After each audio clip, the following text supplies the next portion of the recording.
Hello everyone and warm welcome to another chapter of finance.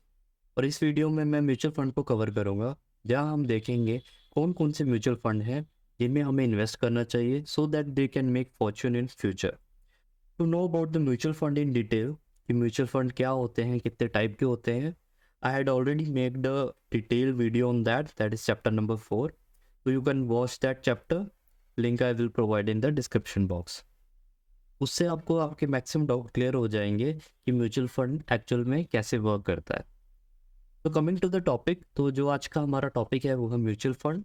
So investment जो plan हमारा mutual fund में होना चाहिए वो कम से कम minimum it should be for 10 to 15 years. और जो भी आज मैं फंड रिकमेंड करूँगा their vision is for next 10 to 15 years. तो इन्वेस्ट अकॉर्डिंगली। जो भी आप फंड अगर चूज करते हैं तो आपका विजन 10 से 15 साल का होना चाहिए। A small disclaimer, all the funds which I am recommending are only for education purpose, not as an investment advice. So coming to first slide, that is parameters for selection. तो हमें पता होना चाहिए कि जो भी हम फंड सेलेक्ट कर रहे हैं वो किस बेसिस पे है, किस बेसिस पे फिल्टर हुए हैं। सबसे जो फर्स्ट पॉइंट है फंड मैनेजर परफॉर्मेंस। ये सबसे इम्पोर्टेंट रोल है क्योंकि फंड मैनेजर का ही सबसे इम्पोर्टेंट रोल होता है किसी फंड को परफॉर्म करने में। तो हमें फंड लास्ट 5 से 10 साल में जो फंड मैनेजर है वो किसी भी फंड को कैसे परफॉर्म किया है, उसने उसको कितना ग्रो किया है, कंसिस्टेंट ग्रोथ आई है या नहीं आई, तो ये डिपेंड करता है फंड मैनेजर की परफॉर्मेंस पे। The second factor is expense ratio. Expense ratio क्या है? ये चार्जेस हैं जो एएमसी लेते हैं, दैट इज़ फंड हाउस। इसको हम कंसिडर किया जाता है कि जो भी minimum age compare to other funds, मैंने इसमें वही फंड्स लिए हैं जिनका एक्सपेंस रेशियो काफ़ी कम है as compare to other funds in their peer comparison. So second is the expense ratio. Next हमारा जो आता है comparison with benchmark. It means कि आपका जो फंड है वो निफ्टी 50 जो बेंचमार्क है जिससे हम कंसिडर करते हैं उससे अच्छा परफॉर्म कर रहा है या नहीं कर रहा है, और गिविंग द सेम रिजल्ट और same returns as indexes giving. तो हमारा जो फंड का कंपैरिजन है वो बेंचमार्क से होना चाहिए। नेक्स्ट जो है investment horizon. Investment horizon means हमारा जो विजन है वो लॉन्ग टर्म का इन्वेस्टमेंट का होना चाहिए। उसी के बेसिस पे मैंने वो फंड्स फिल्टर किए हैं which will perform in long term. Next is past performance, कि जब से फंड लॉन्च हुआ है, लिस्टेड हुआ है, तब से उस फंड हाउस ने कंसिस्टेंट प्रॉफिट दिया है या नहीं, उसकी पास्ट परफॉर्मेंस कैसी थी, कंसिस्टेंट थी या फिर मार्केट के अकॉर्डिंग ज़्यादा वॉलेटाइल पे फंड ने कम परफॉर्म किया है, ज़्यादा गिर गया है, ज़्यादा नेगेटिव रिटर्न नहीं है, तो उसकी पास्ट परफॉर्मेंस देखना भी बहुत ज़रूरी है। Next is risk tolerance. Risk tolerance means as you know market is very volatile, market में वॉलेटिलिटी बहुत होती है, so we have to choose those funds, हमें वही फंड चूज करने चाहिए which can give a decent and safe return. Inspired market बहुत ज़्यादा वॉलेटाइल है, तब भी आपका जो फंड है वो आपको कंसिस्टेंट रिटर्न दे रहा है। Next parameter is standard deviation. Standard deviation क्या है? It is just a calculation as it is calculated as expected return, कि आपका जो एक्सपेक्टेड रिटर्न है बेस्ड ऑन हिस्टोरिकल परफॉर्मेंस, कि फंड ने पीछे कैसे एक अपना परफॉर्मेंस दिया है, उसी की बेस में क्या एक्सपेक्टेड रिटर्न है, उसको एस डी वैल्यू क्या कहा जाता है। तो ये भी एक बहुत अच्छा पैरामीटर है for selection of fund. And the last is beta value. Beta value means simply जब मार्केट बहुत ज़्यादा वॉलेटाइल है तब जो हमने फंड चूज़ किया है वो कितना ऊपर या नीचे जाता है as compare to benchmark. So these are all the parameter which I had selected, इनके बेस पे ही मैंने फंड्स को सेलेक्ट किया है। तो ये सब पैरामीटर पे ही जो एक पोर्टफोलियो बनता है, इन सब पैरामीटर्स को कंसिडर करके एक पोर्टफोलियो बनाया गया है। तो our first category is large cap fund. Mainly large cap has active funds as well as passive funds. तो एक्टिव फंड्स पे क्या रहता है कि जो लार्ज कैप फंड्स हैं उन्होंने बेंचमार्क से इतना ज़्यादा रिटर्न जनरेट किया है, उनको कंपेयर किया जाता है। अगर लार्ज कैप फंड ने निफ्टी 50 के आसपास ही रिटर्न दिया है, then I will go with passive funds. तो एक्टिव फंड्स और पैसिव फंड्स पे अगर मैं सेफ्टी की बात करूं, then I will go for index funds. तो passive funds are good option in large cap funds, so I will go with index fund. So हमारा जो इंडेक्स फंड है उसमें सेफ्टी और स्टेबिलिटी बहुत ज़्यादा है as compare to large cap fund.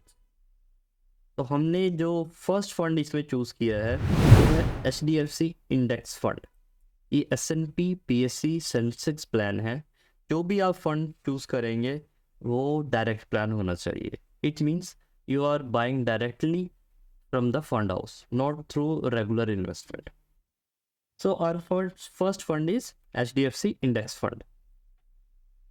अगर हम इसके रिटर्न्स की बात करें, if you look at the annualise return, अगर आप यहाँ पे एनुअलाइज रिटर्न देखेंगे तो लास्ट 10 years में it has given around 14%. We can consider a return of 12 to 14% in index fund for next 10 to 15 year with safety. So first fund is HDFC fund.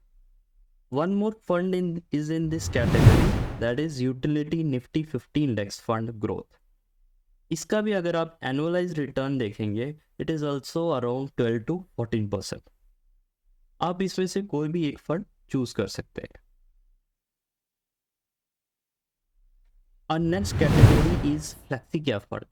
तो अगर mid cap और flexi cap की बात करें, then I will go with flexi cap fund.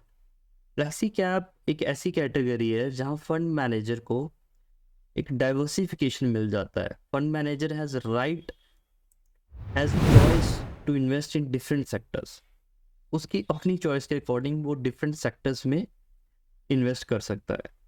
इनका जो major allocation रहता है फ्लेक्सी कैप में, that is in large cap में रहता है, जिससे क्या होता है कि रिस्क लोअर हो जाता है। जो फंड मैंने इसमें चूज किया है वो invest maximum 30 to 35% in US stocks and 60 to 70% in index fund.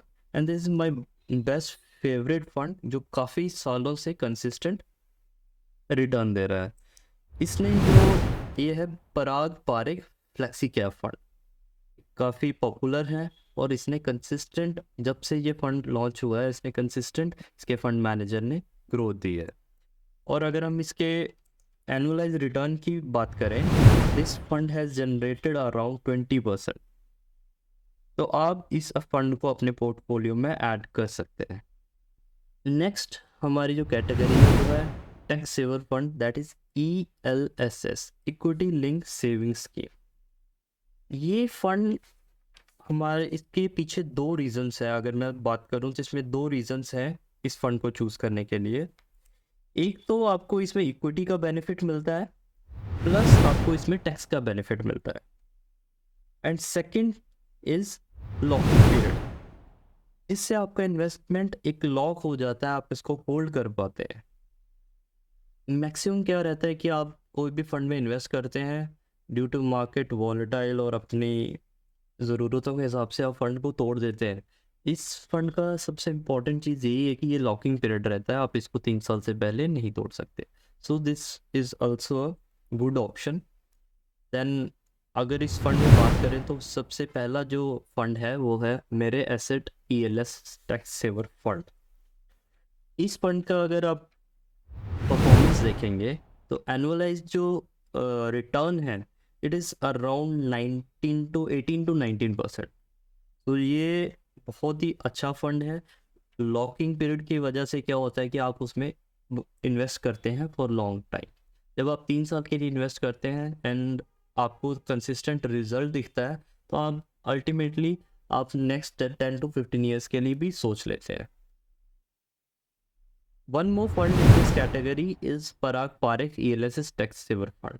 इसका भी अगर आप देखेंगे इसका भी एनुअलाइज रिटर्न है जो अराउंड 20% है। तो these are both are best funds in ELSS category. Our last category is small cap fund.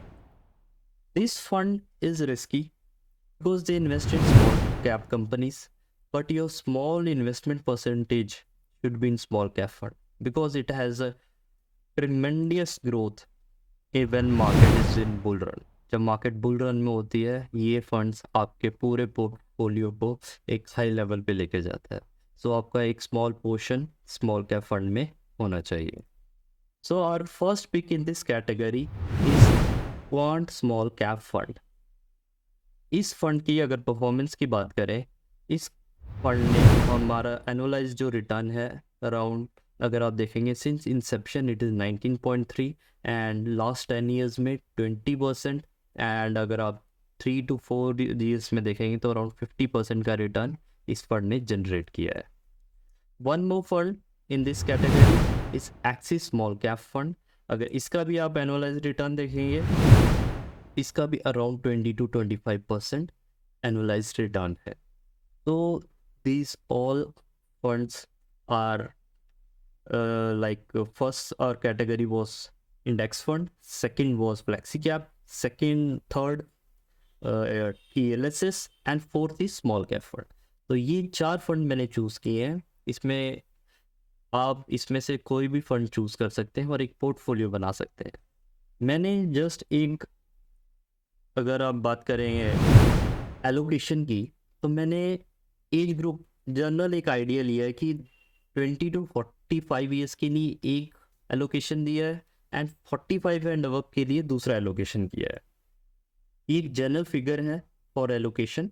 अगर आप फर्स्ट फिगर में देखेंगे, up to the 45 years of age your 30% should be in large cap, 25% in Flexicap, 25 in TLSS and 20% in small cap fund. For the age group of 45 and above, your 50% allocation should be in large cap, 20% in Flexicap, 20% in ELSS and 10% in small cap. So this is a general idea. आप अपने according अपनी जो percentage है वो decide कर सकते हैं as per your vision, as per your liabilities, as per your risk. So last thing is invest. I will suggest that start early, start investing, and next thing is stay invested. After investment, you have to stay invested for 10 to 15 years, जो भी आपका vision है. That's all for today. Thank you. If you really like the content, you get some value from the content, please like, share, subscribe and share with many peoples. It will help lot of people जो भी उनकी confusion है, जो भी उनको fund choose करने में problem है, it will help them. So please share them. Thank you. Take care. Bye bye.